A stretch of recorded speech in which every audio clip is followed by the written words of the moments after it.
Hi, it's Amy from Click Roll Boom. Today I'm excited to be talking to Kirsten Adamson. Hi, Kirsten. Thank you so much for taking the time to talk to me. I guess, first of all, for anyone who's not familiar with you or your music, who is Kirsten Adamson? So I am based up in Edinburgh in Scotland, and I've sang my whole life. I've written music for about quite a long time now. I was going to give away my age there. Don't do that. Can't do that, can we?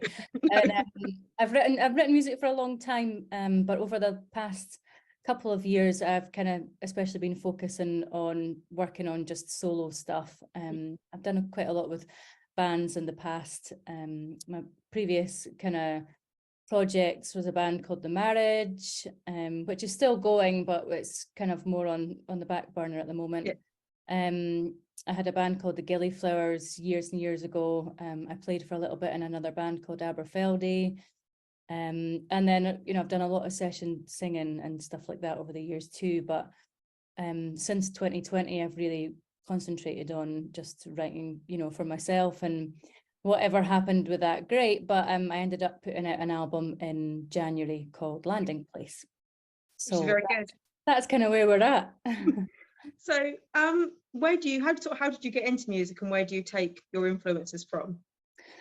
So I first started music, I guess as a 7 or 8 year old. I started singing lessons.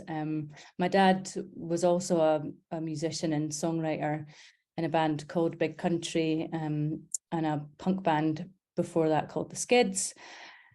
And so I guess I probably took a lot of influence from him, but my mum was also a champion Highland dancer. So I got really into, dancing and stuff at around about similar age. And so yeah, I kind of did more traditional singing when I was young. I was classically trained.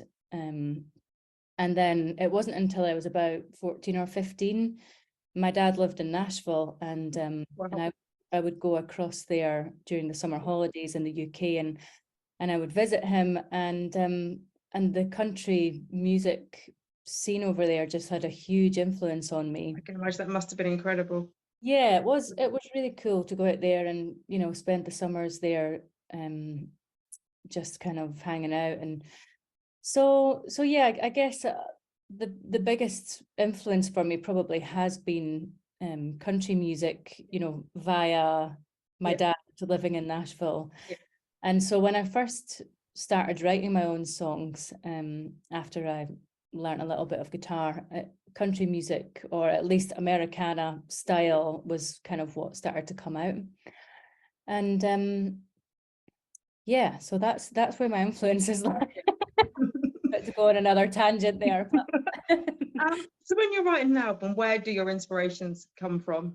Do you plan it out? Do you have a theme and then write songs that fit with that theme, or do you have a pool of songs that you pick from? Or No, not really. I guess the Landing Place came from what happened to us all in 2020. The first song on Landing Place was written about 2 months into the first kind of lockdown, and then the rest of them kind of fell quite quickly after that. They just started kind of coming out. But I don't ever really plan to write as such, unless I'm going to be co-writing with someone.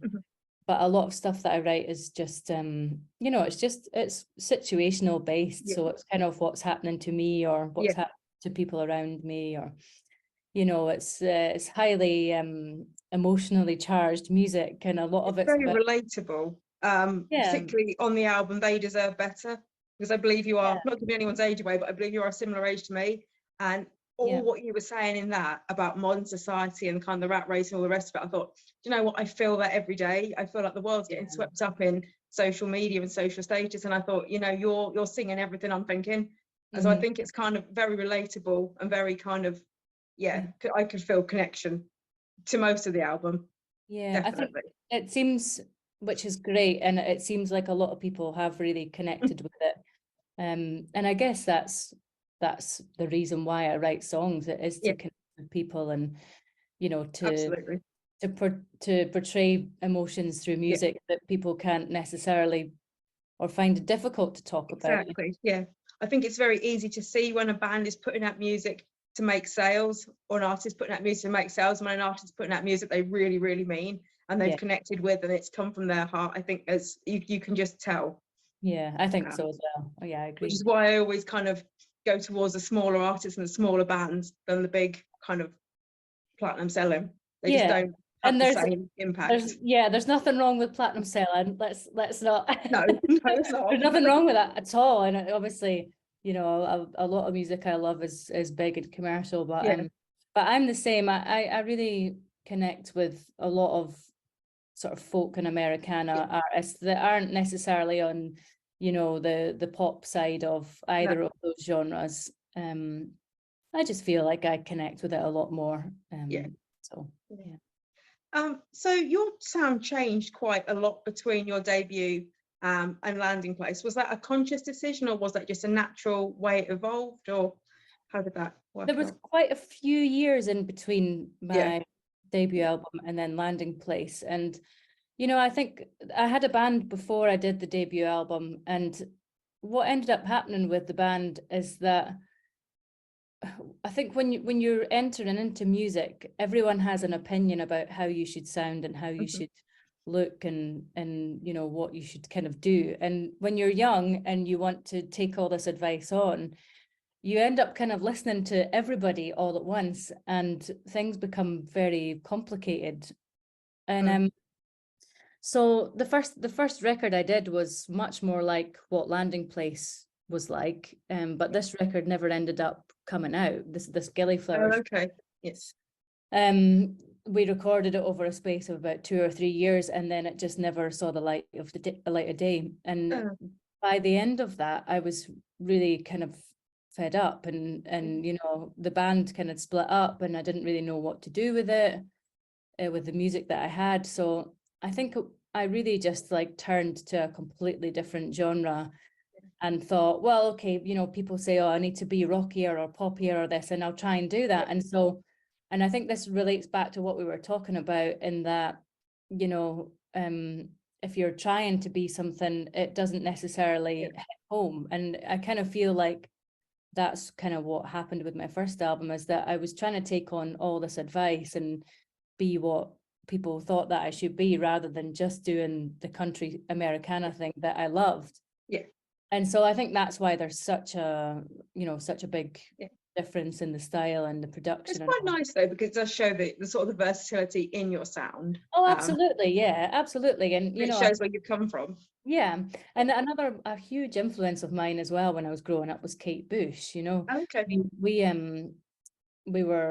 had, like, you know, various CDs and VHSs with all of Kate Bush's videos, and so when I was really small, I used to stick that on and dance and sing about the living room. So you know, there's a wee bit of, there's probably a bit more Kate Bush in the first album than I notice in Landing Place, but she certainly was an influence for that first debut album. And you know, the house was filled with different kinds of music, rock and because the big country sound is quite varied. So I imagine your dad must have been into quite a varied array of music to have that influence on. Yeah, he was. But you know, at home actually, it was mainly my mum. My mum was because my dad was always touring. You see. So really, apart from kind of the Nashville influence, really the stuff that we listened to at home was whatever my mum was listening to, which was very eclectic mix of different things. And she was an aerobics teacher as well, so there was always, you know, like Utah Saints or something was pumping out. Really different then. So we had like such a varied upbringing on music. Yeah, because your brother's band, their sound is kind of different again to yours. Theirs is more of a sort of an indie type sound. It was. He's not really doing anything music wise anymore. Really not. That's a shame, because I really enjoyed that album. Yeah, he just, I don't know what, he just had enough of not making any money. Fair enough. Yeah, it must be hard to make money. A lot of the smaller bands I talk to will say it costs them rather than them making anything, so it must be very soul destroying at times. Well, I'm kind of in a position because I'm solo that I do make money. You know, I think if I was trying to put a band out on the road all the time, then, you know, it might be difficult. But you know, the way that I've kind of got all the stuff that I do set up now is, you know, is a kind of viable business, I suppose. That's okay then. But I've got to have I kind of got to have a businesswoman head as well, and that's something you don't really, or not many people do when they're young anyway. No, definitely not. You know, and I think now without any kind of big label help, you really kind of have to just do almost everything. Do you do it all yourself? Do you produce it and everything yourself? Well, not so much the music, but I do everything in the background. So okay. Like booking gigs, doing all the web orders, you know, everything else apart from the actual recording of the music, which I think, you know, I think that's the part that is worth really investing in. Yeah, definitely. Actually going into studio. For Landing Place, we crowdfunded over £10,000 to go and record. Wow. That's amazing. So yeah, I've got great fans, and I've got, you know, I'm not a huge fan base, but it's definitely growing, and you know, I can see that over the past few years, and even since I've put out Landing Place, it seems to be, you know, kind of it's building momentum. So it's good, and you know, all I can do is you know, keep booking gigs myself and hope that a booking agent finally comes on board, and you know, I can get a bit of help with that. Yeah, that'd take a lot of the strain off, I would think. If someone else is booking the gigs, and exactly. I mean, I think, you know, that would logically, that is my next kind of step, is to hopefully by next year have someone on board doing that. But for now, you know, I'm getting around, and we sold out all of the UK tour that we just did and stuff. So it's all going well, and it's all going in the right direction. So now you've put out Landing Place, do you plan on taking a break, or are you continually writing and planning your next album? I've got a new album sitting there waiting to go. Oh, really? Yeah, I do. Yeah. So what the plan is to record a couple of singles over the next sort of 6 months, and then next year we'll do another crowdfund, which will hopefully be bigger than the one we did last time, and yeah, go in and record the next one, and you know, keep going, basically. Brilliant. Yeah, there's no break. No resting. There's no break in the pipeline now. Do you talk about gigs a little while ago in your tour? Do you have any plans to sort of come down south?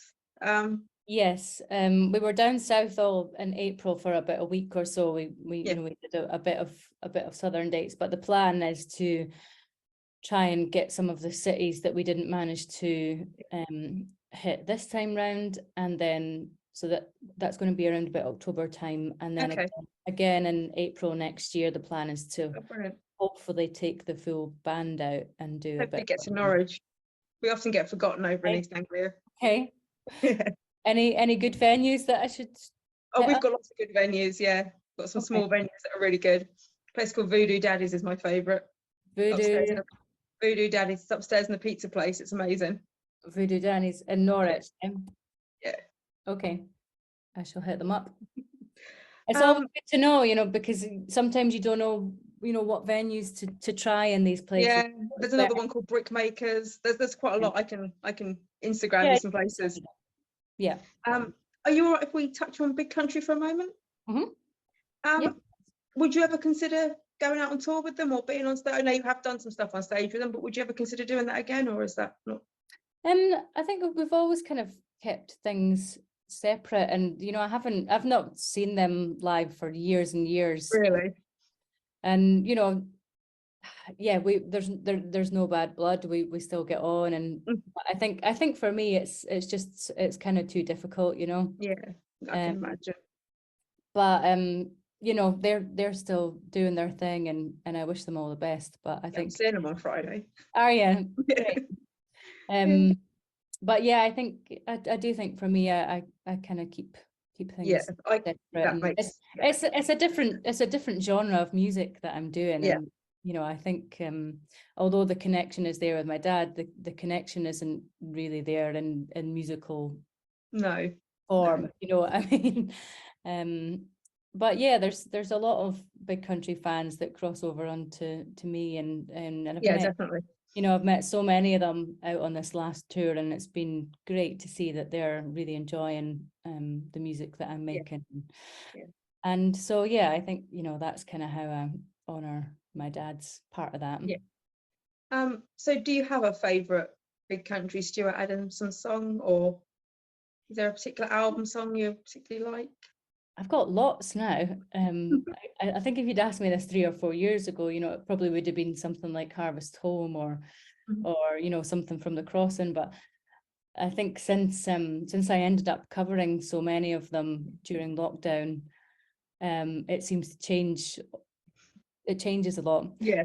There's a particular song of his that I love called Simple's Always Best, and it wasn't, you know, it wasn't on one of the any of the popular albums. It was maybe a B-side.